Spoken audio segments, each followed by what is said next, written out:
Hello everyone and welcome back to the channel. On this video we're going to be talking about Battlegrounds as we have just finished the beta that has been going on for the past month. We've seen various different metas. We've seen a Battlegrounds store where we get the first taste of what a reward structure might look like. Additionally, just sort of having to deal with the energy and the recharges for the first time and really feeling like what does Battlegrounds feel like over the course of a longer period of time in terms of including it in your daily routine and whatnot. So I do think that this was a very, very successful beta. In that it did teach us some things that could lead to some improvements of the mode. Certainly there's a lot on people's minds about the negatives, but I do think there were a lot of positives along the way as well. And the way I'm going to structure this video is simply we're going to talk about the pros first. And then we're going to talk about the cons, and then I'm just going to kind of think a little bit about what might happen in the future, because I'm sure they're going to kind of go back to the drawing board and take the feedback that they've gotten before we see the final form of Battlegrounds and the way this new solo competitive mode is going to affect the contest for years to come potentially. So in the background, we just have some of the matches that I completed this morning. Today is the last day of the beta, and I did not make it all the way to 30 wins, but I wanted to just cross over into 25 wins and then maybe pick up another 100 or so, just so I can finish clearing stuff out of the Battlegrounds store before that completely goes away. So the things in the background, I don't think there's going to be really anything too notable. It's just sort of some regular drafts, and some of my favorite champions get used, and you can kind of just see the way I play in the background, so I hope you enjoy that. So let's talk about the pros. I think the number one pro is sort of related just to the general design of this mode, and particularly with how much time it takes to do a single round or like a 3-round best of 3 match against somebody. You know, it can take like 10 minutes or 15 minutes or so from start to finish. And I really like that. I really think that MCOC has potential to be a completely ridiculous mobile game. Like, just the mere existence of the Abyss of Legends on a mobile device, for example, something that takes like 8 hours for just one path, and then there's 5 paths, and you know, champions, you know, with like 5.7 million HP. It's just, there's some very, very ridiculous things in MCOC, like featured grinds where you have to do like 3,000 individual fights and potentially spend $500 on refreshes and things like that just to get a champion. There's some very kind of fascinating human sociological experiments that go on with this game. But most mobile games have a mode where, you know, you go in, you do like a head-to-head match, it's over in 10 or 15 minutes, and then you do it until you run out of energy, and then you either have to pay for more energy or put the game down. And the fact that MCOC finally has a mode like that now I don't mean it's like Candy Crush or Angry Birds, but like it follows that same model of like, hey, this is really fun, I'm engaged, I'm playing, I'm, you know, spending some time on this game that I like, and then, oh, I'm out of energy, I'm done.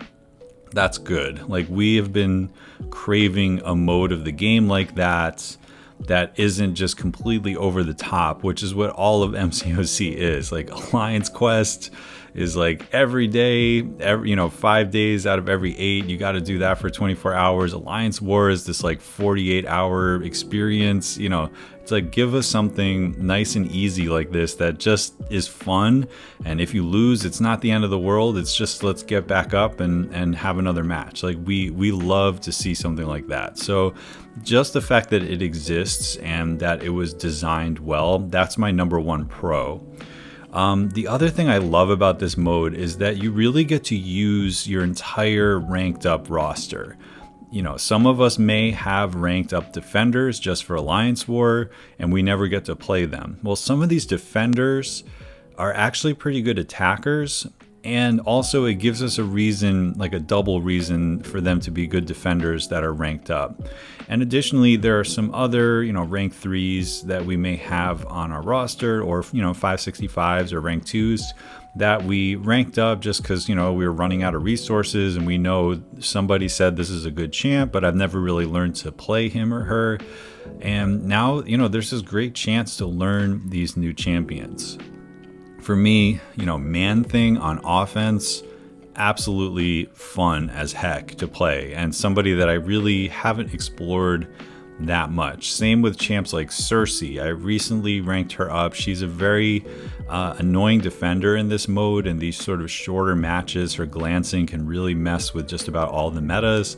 But then on attack, like throw her against Penny Parker or something with all those furies, she gets the shield down in no time. Similarly with Silver Surfer, I was finding he was a pretty good attacker against, Penny Parker or some other annoying tech champions. He just ends up doing more damage than you think in a pretty short period of time. So these are just some examples, as well as some of my favorite champs like Elsa Bloodstone and Wasp made lots of appearances in Battlegrounds, usually on attack, and really did some interesting things for me and sort of proved why I enjoy playing those champs. Tigra, I really enjoyed playing Tigra because I wasn't able to duel ahead of time. Like normally if I'm using Tigra, you can practice the animations and things like that before you go in. But with this one, you really have to just rely on your instincts and the spacing, and I think you become a better Tigra player from that experience. So using your entire roster, huge pro, and I really, really love that. The whole draft system, the deck system in general is really cool. Like 30 champions, maybe a stretch for some people, but if you stretch it out and you get to draft and really think about the matchups and everything, it's very, very interesting to me.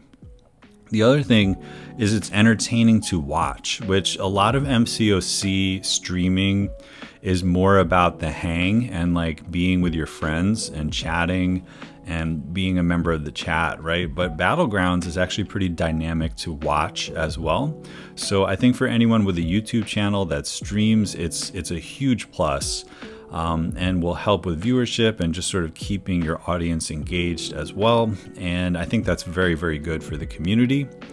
Now, the other thing about this mode, I feel like it's a very fair head-to-head mode, because if everything in the mode is working as intended, it's a really good test of a lot of things, like your roster size, of course, which is involved with how much you are playing the game, how invested in the game you are, if you're spending, things like that contribute to roster size. But that's not the only thing. Like there is some definite knowledge of champs and matchups that is needed to excel at this.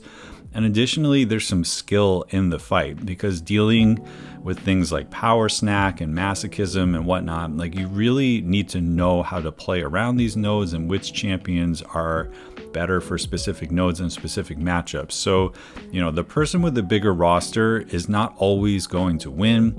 And also the person who is the smartest may just get outdrafted and have no chance. And that's part of the game too, just kind of knowing, that there are going to be people who have more stacked rosters than you, or maybe got a more lucky draft.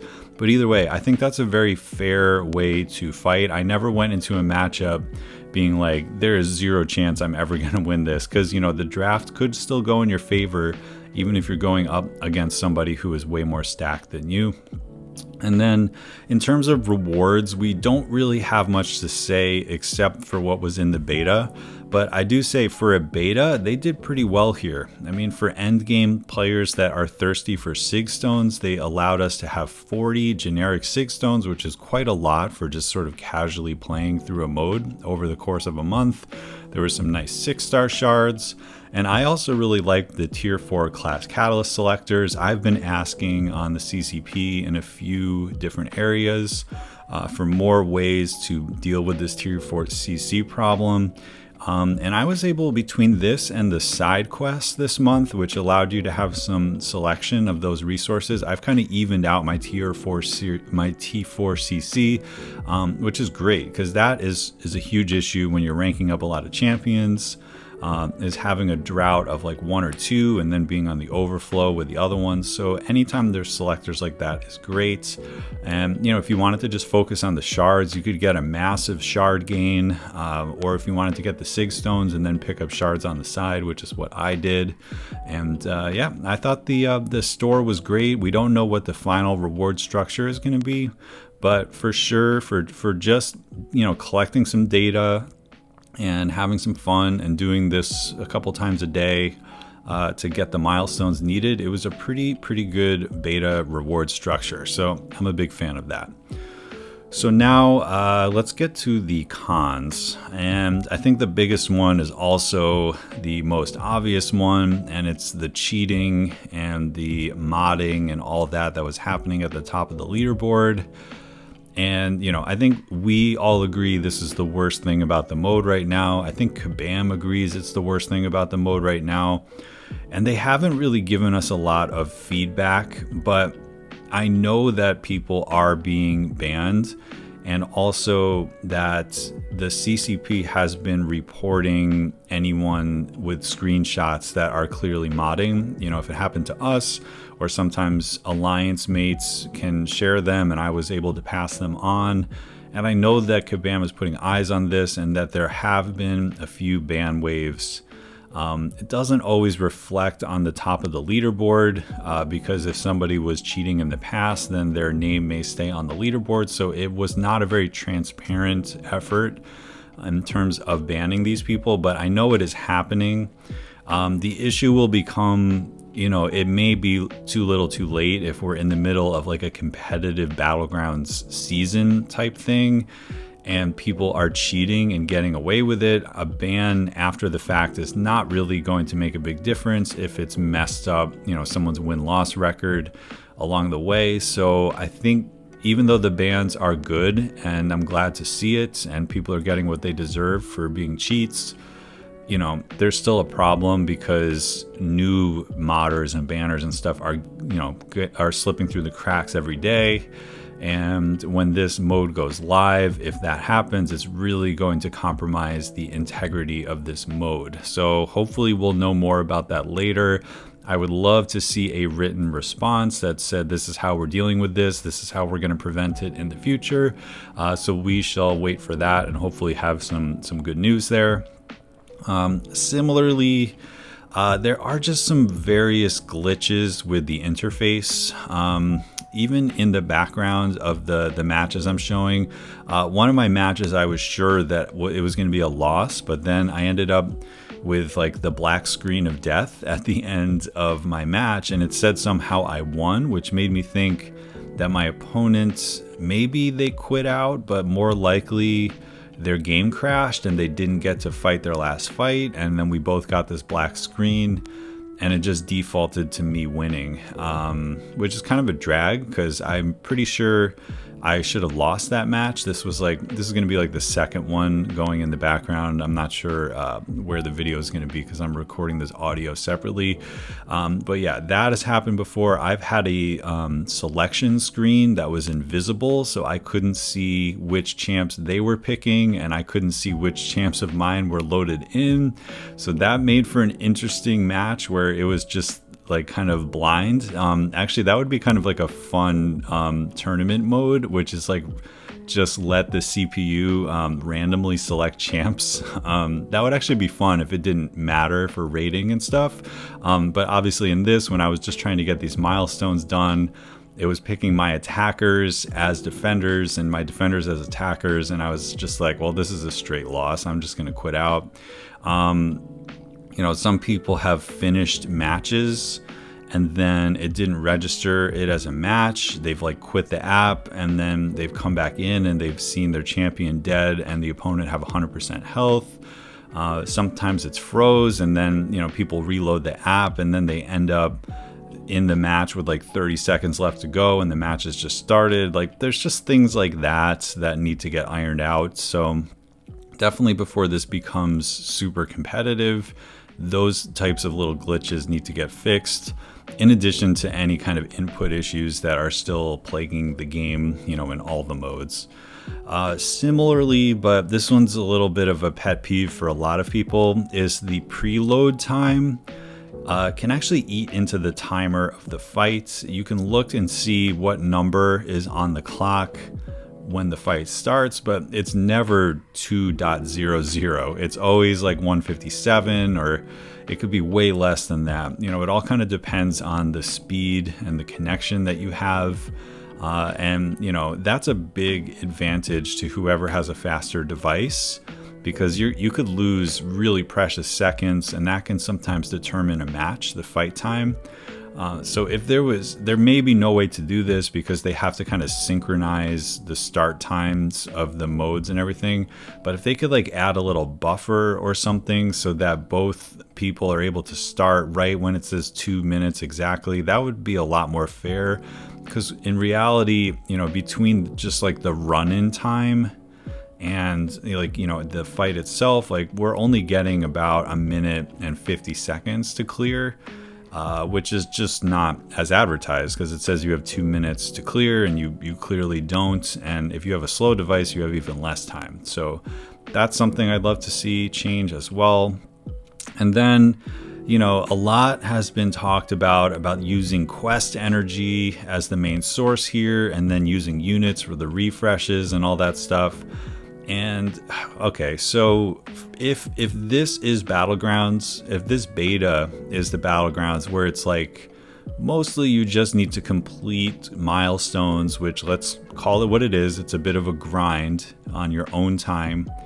If you just need to do that and you have a whole week to do it, and you know the structure is about what it is now, where like if you do 20 wins you get the majority of the stuff, if you do 30 wins you get a little bit more stuff. I think the refreshes are fine, because I found, you know, if I went through like a whole energy refill, I usually didn't completely deplete one champion, or maybe I did for like 1 or 2 champions would be depleted, and then I would put the mode down for a while. And by the time it came back at night, I could use that champion again. So if you play it in moderation, I think the recharges aren't that annoying. I mean, obviously you can't play it for hours on end without having to swap in your champions. The bigger concern for me is sharing my quest energy between this mode and questing, because it really doesn't take that long to go through an entire energy refill, like maybe, you know, 4 or 5 Battlegrounds matches, and then you're at 0 energy, and you've barely been playing for an hour at that point. And then, you know, maybe you want to go clear some of the event quest or do the side quest, but you have 0 energy. And yeah, just pop an energy refill, I understand that, but to me these are very distinct modes, so I would still rather see like 70 Battlegrounds energy, like a blue energy refill or something like that, which is just the currency for entering Battlegrounds. And I do like the idea of limiting how much you can play it. You don't want people to burn out. You don't want to turn it into like a featured arena grind. That totally makes sense to me. But when you're sharing the same resource as another essential part of the game, you're just going to encourage people to play the other game modes less, I think. And then of course, if like a big story mode comes out the same month as a big Battlegrounds season or something, I think there's going to be a huge crunch for energy, and that's just going to feel bad. So I would still love to see a separate energy source. And in the current beta mode, the recharges didn't bother me, but certainly if whatever the final form of this competitive mode is, if recharges are needed to compete at the highest levels, that's going to hurt a lot. And one of the most annoying sort of knock-ons of having to refresh your champions is, you know, you have to remove them from your deck, and then you have to add someone else to your deck. But then you lose like a preset of what your preferred strongest deck is, and you have to like manually swap in those champs again, which doesn't take that much time. And you can probably remember like, oh, my Killmonger is on cooldown right now, just remember tonight when I return to bring him back, something like that.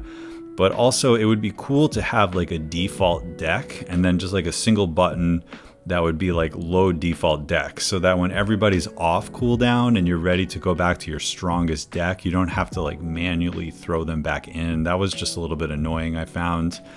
But yeah, I don't have a huge issue with Kabam limiting the mode, but it's going to come down to this last point I'm going to make, which are I just have questions about where this is going. The beta felt very safe and very fair, because even though there were all these issues like the glitches, the cheating, the like the refreshes being a little annoying, but just sort of means you have to stop playing and then you can wait if you don't want to spend units, things like that.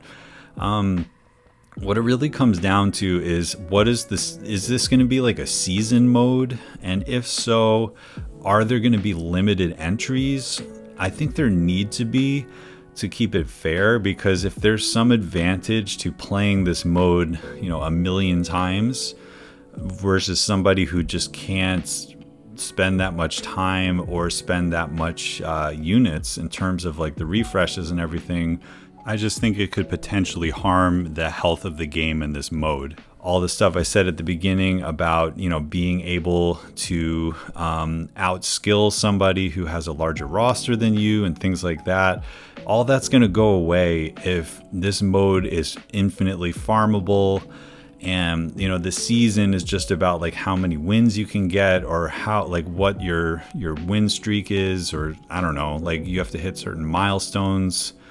I'm just a little concerned about that. And then this mode that I started off as describing as a very healthy addition to MCOC could very easily turn into a very unhealthy thing, like so much else of the game. So that alone is probably my biggest concern.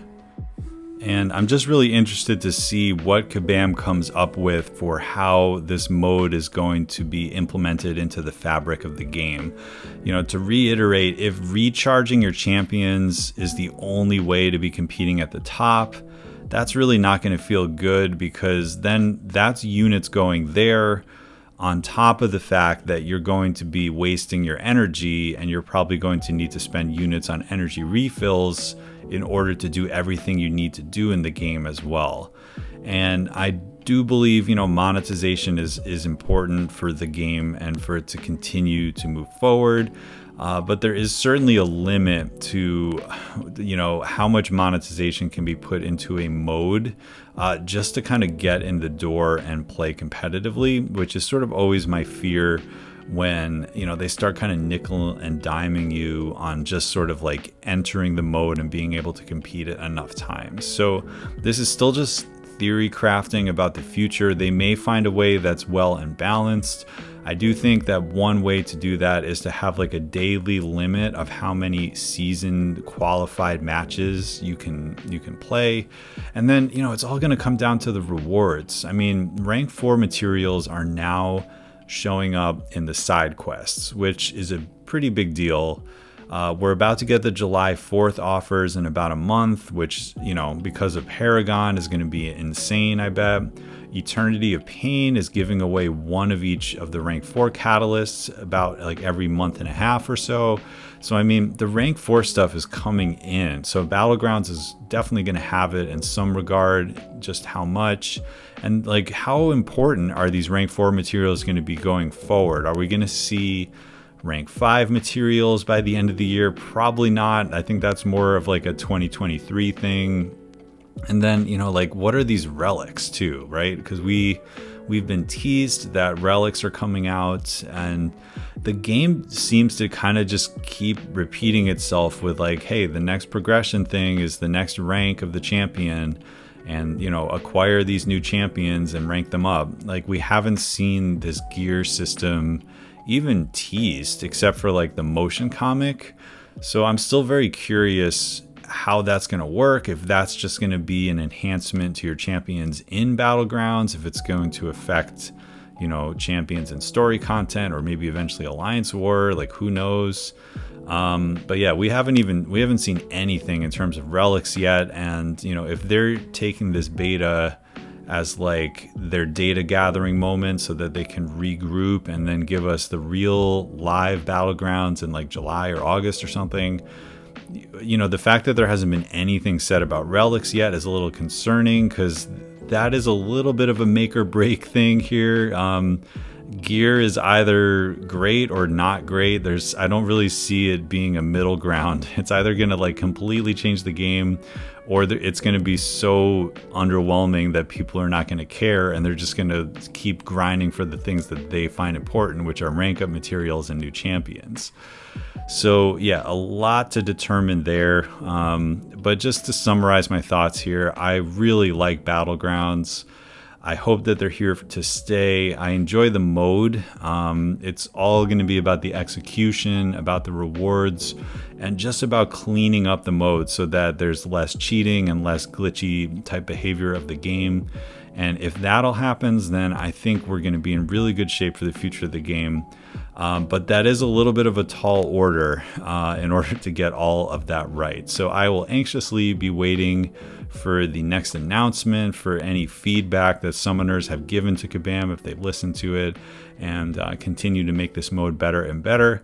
But that's going to be a wrap for now. I enjoyed it this month for sure, and I hope you did too. Have a great day, and I'll catch you in the next one.